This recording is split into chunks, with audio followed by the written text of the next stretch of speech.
Well, hello, friends. Thank you so much for joining me for another episode of Reading Michael Jackson. I am your host, Lena, and I am so happy to be back here today with you for episode 20. Now, I know I say that every week, but I really mean it this time. No, in all honesty, I do mean it because, as you know, if you've been listening for a while, you know, I tend to record many episodes in advance. When I first started, I had 10 episodes recorded in advance. I'm down to 2 recorded in advance of this one airing. So needless to say, I've been pretty busy and struggling to keep up enough to maintain that a huge buffer of episodes. So all that really means is that it's been a while for me since I've been able to consistently record. And I'm so happy to be here doing that today for that reason. Earlier today, I was reflecting a little bit on why I enjoy doing this podcast so much. I was having a conversation with my mom, who listens to the show, and we were talking about episode 18, which was about Michael's short reflection, Innocence. And in that piece, I get fairly personal, like I have a few other times on the show. And we started talking about, what is the effect of the things that I'm talking about and the pieces that I'm reading from Michael, and, why do I feel so connected to him and all these things. Something I've realized, or maybe didn't realize but articulated in that conversation with her, that has really been kind of rolling around my brain since then, is that this podcast, spending time with Michael's work, reading his words, interpreting them, reflecting on them, being in this highly present place of sitting with his ideas that I think meant so much to him and how he drove his life. It's a healing process. And sometimes when I am talking about the pieces and I'm reflecting, I get really emotional and I get chills and I feel a lot. I feel a tremendous amount when I talk and share.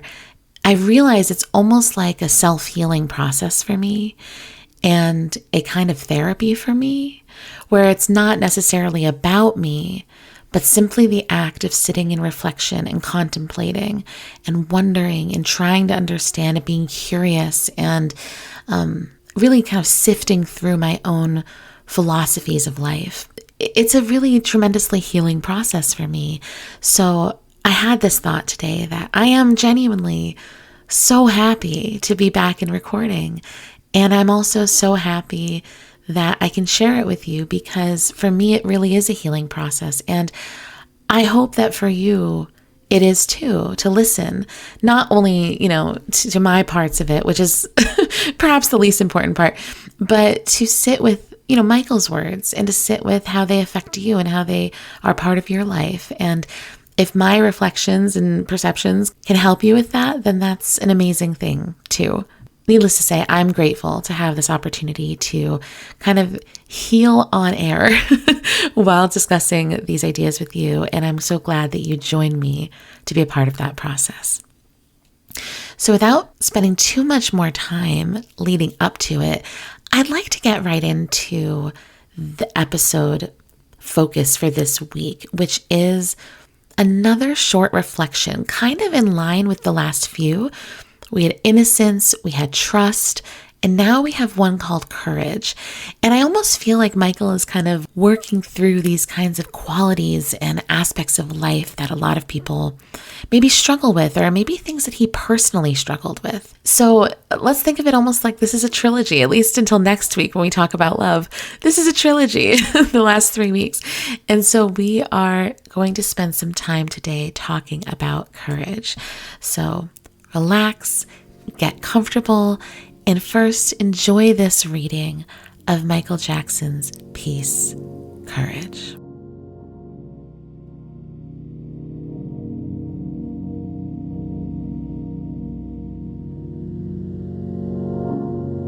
Courage. It's curious what takes courage and what doesn't. When I step out on stage in front of thousands of people, I don't feel that I'm being brave. it can take much more courage to express true feelings to one person. When I think of courage, I think of the cowardly lion in The Wizard of Oz. He was always running away from danger. He often cried and shook with fear. But he was also sharing his real feelings with those he loved, even though he didn't always like those feelings. That takes real courage, the courage to be intimate. Expressing your feelings is not the same as falling apart in front of someone else. It's being accepting and true to your heart, whatever it may say. When you have the courage to be intimate, you know who you are and you're willing to let others see that. It's scary because you feel so vulnerable, so open to rejection. But without self-acceptance, the other kind of courage, the kind heroes show in movies, seems hollow. In spite of the risks, the courage to be honest and intimate opens the way to self-discovery. It offers what we all want, the promise of love.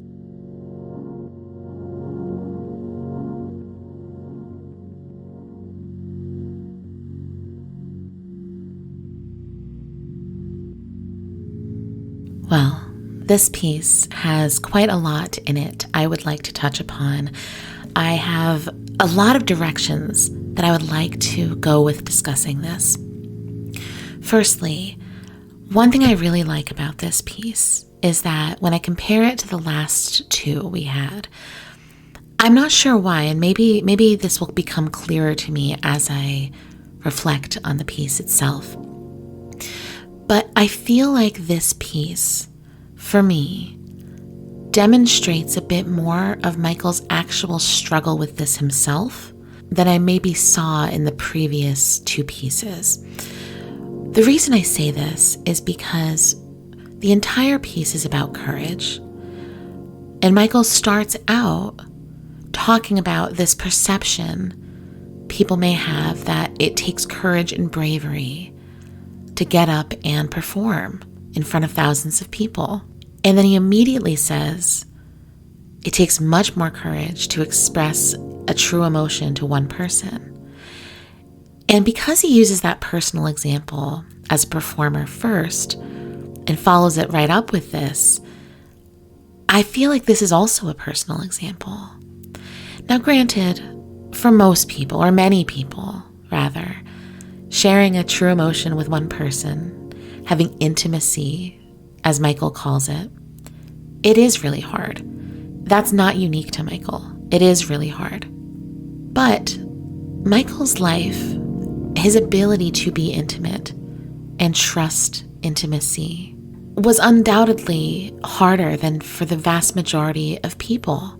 So why is that? Well, I think there are a lot of reasons, some more obvious than others. Let's talk about why there's first this perception that getting up on stage in front of thousands of people takes more bravery, or takes bravery. There's no doubt that putting yourself out there artistically and as a performer is absolutely something that takes bravery. But for someone like Michael, who grew up in the spotlight, who presumably a great deal of his self-worth as a child and as a person comes from being on stage and the routine acceptance he experienced on stage, why would that take bravery? I mean, for Michael, I would imagine going on stage is like getting the warmest hug imaginable from all the people in the world that love him. I mean, it must have been so reaffirming to him as a human being. And he also knew or believed that on some level, he could control the outcome of if he was accepted or loved. He could control how hard he worked. He could control how much he practiced. He could control the discipline that went into creating the incredible product that was his art. And so because of that, he could almost predict the outcome. Now, that's not to say there isn't vulnerability in it still. But as he says, that's not particularly brave. So for someone like Michael, that acceptance and that love he received from being a performer would have made it not particularly vulnerable to perform. However, being with people one-on-one, opening up, sharing some part of himself that was not for the public, that was not something he could control, such as his own feelings. You can't practice your way out of bad feelings or frightening feelings or needs, So to share that with a person is far more vulnerable and therefore far more frightening. Now, like I said, this is something everyone experiences, but for Michael, my God, how much harder his life was in this regard. Of course, there are a lot of people that we know were friends with Michael in his life. There's a lot of people Michael himself referenced as good friends of his, but there's way more people since Michael's death who have said or claimed that they were best friends with Michael, or they had some kind of emotional access to him that others did not have. And here's the thing. We can't possibly know how true that is or is not, because you can't measure the intimacy of a friendship or a relationship with only one person's account of it, right? I mean, it's not possible. I'm sure we've all had people in our lives where the other person felt closer to us than we felt to them. And what do you do with that? How do you square away with that? If someone had asked that person about their relationship to you, their answer would have been different than yours to them, right? So there's no reason that's not the case with Michael. Without having a clear narrative from Michael about who these people were that he could confide in, that he could share with, we can't really know who those people were. And because of that, we can't really know what struggles he may or may not have had with doing this. I will say, an additional challenge that Michael had compared to everyone else, and now this may be very obvious, but not everyone knows this. Michael had the challenge of his entire life being on display, and with that, the challenge of becoming a commodity at a very young age and never really being able to know who was trustworthy. Now, again, we all, on some level, can't know who's trustworthy, right? But with Michael, he really couldn't know because someone was always capable of getting something from him. And I think about the very famous leaked audio recordings known in the fandom as the Glenda tapes. These are the tapes that come from the Stein family, who were friends with Michael in I think the late 80s, early 90s at least, is when the audio tapes were recorded. And these are recordings of private phone calls Michael had with members of the family, mostly with Glenda Stein, the mother/wife in the family that he had befriended. They had spent hours on the phone together, and he did not know that he was being secretly recorded. And so now, many years later, these tapes are on the internet. And fans and non-fans and anyone who wants to can search on YouTube and find private audio recordings of Michael trying to be intimate in a friendship. And they're edited. And we don't know how they're edited. We don't know what's taken out of them. We just know what is there in those tapes. And honestly, I don't really care what the original intent was of the recordings or the intent was of releasing the recordings. I just know that in conversations where Michael is specifically asking if he can trust someone, they are knowingly recording phone calls and he doesn't even realize it. And so this is the challenge that Michael would have faced when having to decide, who am I going to share an emotion with? Who am I going to open up to and really let see me beyond what the world sees? And most of us cannot relate to that depth of struggle with this issue. So for someone like Michael, I would say more than the average person, it took tremendous courage to decide when and how to speak up. But moving away from that in the very difficult particular circumstances of his life, there's a lot in this piece that is useful for us as a whole, us as people. He goes on in this first paragraph to talk about the cowardly lion from The Wizard of Oz. And of course, if you know The Wizard of Oz, which many of you do, the lion is seeking courage. He's faking bravado and he's seeking courage, but ultimately he's constantly showing his vulnerability. He's constantly crying and talking about his fear. He already had courage, but as Michael says, that courage came from the fact that he was able to share his emotions regardless of if he liked them or not. And that was really interesting to me as a part of this. If the argument of this piece, so to speak, is that it takes courage to be intimate and courage to be vulnerable in order to foster that connection, then you could say it also takes courage to simply accept your emotions rather than judging them, to approach your emotions with curiosity and expression and giving them space to breathe, rather than stifling them or pretending they don't exist. He moves on to the next paragraph, in which he talks about how expressing your feelings is not the same thing as falling apart in front of someone. And I understand what he means, because if you've ever had a breakdown, I've had many.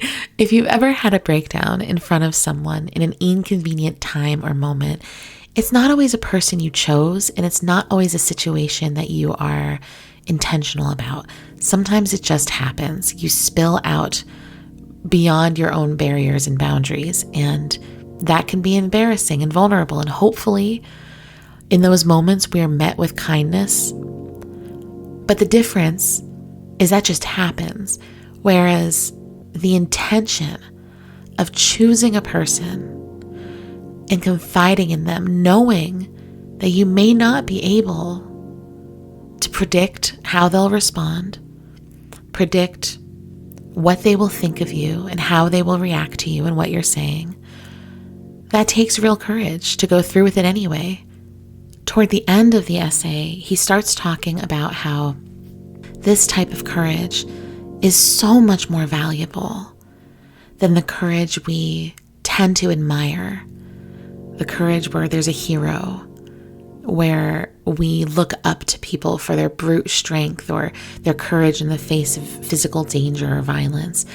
And that is real courage, of course, but Michael says that this courage, this intimacy that we're all striving for, he says that that's the real courage. And I want to talk about this a little bit, because one of the things that I so admire in Michael Jackson, and I've come to really love about him as a figure, is the way in which he represents such an alternative to toxic masculinity, where toxic masculinity would require men to hide their feelings, to value only a certain type of strength and courage, to silence themselves, to bury their pain. Michael is advocating for the exact opposite. He's advocating for and giving credence and credit to the kind of courage it takes to be emotionally vulnerable. Not just physically vulnerable, but emotionally so.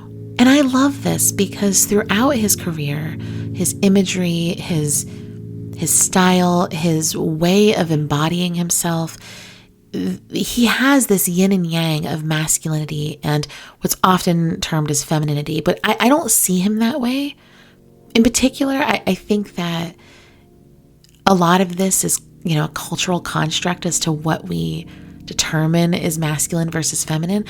But there's no denying that in any cultural landscape that we want to think about Michael, he embodies characteristics that are not typically associated with brutish men. What a miracle that is for us as fans who learn from him and appreciate him, that he is not closed off in that way. But also, what an interesting legacy he leaves especially in a time where theoretically there is a greater sense of acceptance for breaking the kind of masculinity tropes and not being limited by them. I often think, and I've joked about this, I've joked about this many times. I'm married to a wonderful, wonderful man, and I would not change that in any way. But I've joked even with him that if I had discovered Michael Jackson 10 years earlier, I probably would not have had as many bad relationships because I would have had a different model for how a man could be and how a man could love and express himself and what he could value. And I think that it's also possible that Michael could have such an impact on young men and boys who looked up to him, where they too felt more empowered to be sensitive and vulnerable because someone they idolized was those things too. Now, of course, as I started all of this out saying, it's evident Michael struggled with this.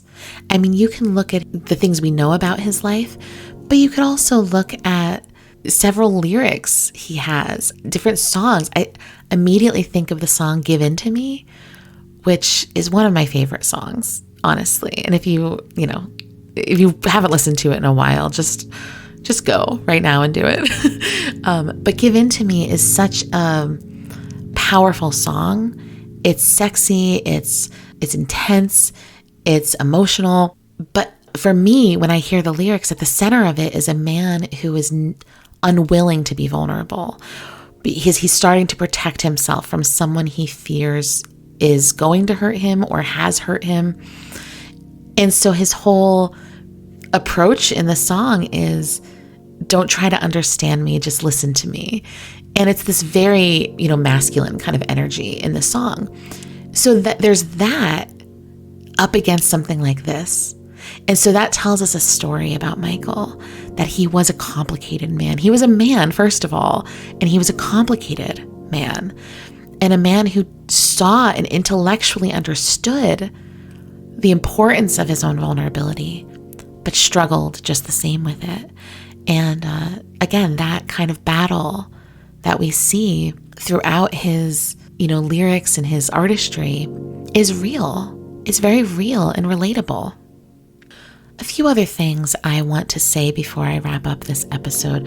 I feel like for me, it has gone so very quickly, but I still, I know I should only talk for so long, but I feel like it's gone very quickly. A couple other things I want to mention, though, is I find the point Michael makes about how the courage to be intimate and vulnerable and let yourself be exposed to another person requires a kind of self-acceptance. And it reminds me of the trust piece, in which he talks about how trusting within yourself is paramount to being able to trust others. Well, it's the same thing here. To express yourself to another person without knowing how they will respond, to not live or die based on their response, requires a kind of self-acceptance. I mean, imagine you are, and maybe some of us have been this person, imagine you are trying to confess something to another person that you have not yet accepted and that you don't like about yourself, and that other person does not respond with love or acceptance. How will you bounce back from that? How will you pick yourself up? If you accept yourself on some deep level, you can survive that, and you can risk the harm of not being accepted by another person, of not being greeted with love. But if you don't have that self-acceptance, the risk can feel far too high. And then that's when you shut down and you don't open up and you don't share. And as I was reading this piece, I started to think about Brené Brown. If you're not familiar with Brené Brown, she's a US-based researcher. She's a public figure. She's published many books, but the core of her research that I have personally read and enjoyed is about vulnerability and shame. And I can honestly say some of her work was truly life-changing for me. I've read several of her books, love them, but she has a TED Talk, which is probably the easiest way to access her ideas. And it's called The Power of Vulnerability. And in that TED Talk, she talks about how there are two kinds of people. There are the people who feel worthy of love and acceptance and belonging, and there are people who struggle for that. And the primary difference between those people is the belief that you are worthy of love and acceptance. If you believe it, then you are, and you experience it. If you don't believe it, then you don't experience it. And this is based on decades of research, so bear with me if my summary doesn't fully capture her work. But she specifically says when she studies the people who are those who live a life with a sense of worthiness, they are people who lead their lives with courage. And I want to play a very brief clip from this for you because I think it's very relevant to the discussion. What they had in common was a sense of courage. And I want to separate courage and bravery for you for a minute. Courage, the original definition of courage, when it first came into the English language, it's from the Latin word cur, meaning heart. And the original definition was to tell the story of who you are with your whole heart. And so these folks had, very simply, the courage to be imperfect. They had the compassion to be kind to themselves first and then to others, because as it turns out, we can't practice compassion with other people if we can't treat ourselves kindly. And the last was they had connection, and this was the hard part, as a result of authenticity. They were willing to let go of who they thought they should be in order to be who they were, which is, you have to absolutely do that for connection. After this, she goes on to talk about how having courage to be vulnerable, courage to do the hard thing regardless of the outcome, that opens the doors for all kinds of self-discovery, just as Michael says. It opens the door for creativity, just as Michael says. So she's talking about, from all this data, all these years of research and interviews with people to talk about and learn about how they approach life that makes them feel worthy of love versus those who do not. So much of it comes down to what Michael's talking about right here. This idea that we need courage to navigate the most difficult aspects of life, the vulnerability of trying to show up and be seen by someone and only hope to be accepted. We need courage to do that. But the only way to really have that courage is to first accept who we are and what we feel. And it makes sense, right? It makes sense. And you know for yourself the answer to that. If you know you're someone who struggles with this, I know I am. And I have a pretty strong feeling that Michael struggled with this too. And I think that's why he was writing about it. I read this piece as Michael trying to figure it out, or in the process of figuring it out. He was in his 30s when he published this book. Possibly he wrote this before that. Either way, he was a relatively young person, like me. I'm in my mid-30s right now.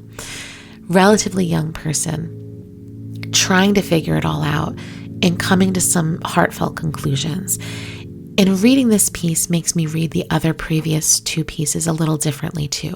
It makes me wonder how much of this book was the results of self-discovery or the process of self-discovery. And I think we could argue it's both, but I'd love to know. And once again, it's one of these things I wish I could pick Michael's brain about, but here we are discussing it on our own and trying to figure it out for ourselves. Needless to say, I enjoy this piece. I love this topic, and I admire Michael for being a man, for being an artist, for being a person that was striving in his life to understand what it's all about and to put forth a good effort to communicate that understanding to the world. How wonderful for us that we get to read part of his own journey of discovery in this way. So I want to thank you all so much for joining me. I know this was a bit of a long one, so thank you for your patience. I really look forward to meeting with you again next week and hopefully continuing to enjoy these pieces and continuing our own healing together through Michael and through this wonderful conversation. Until then, I wish you all the best, and we'll talk soon.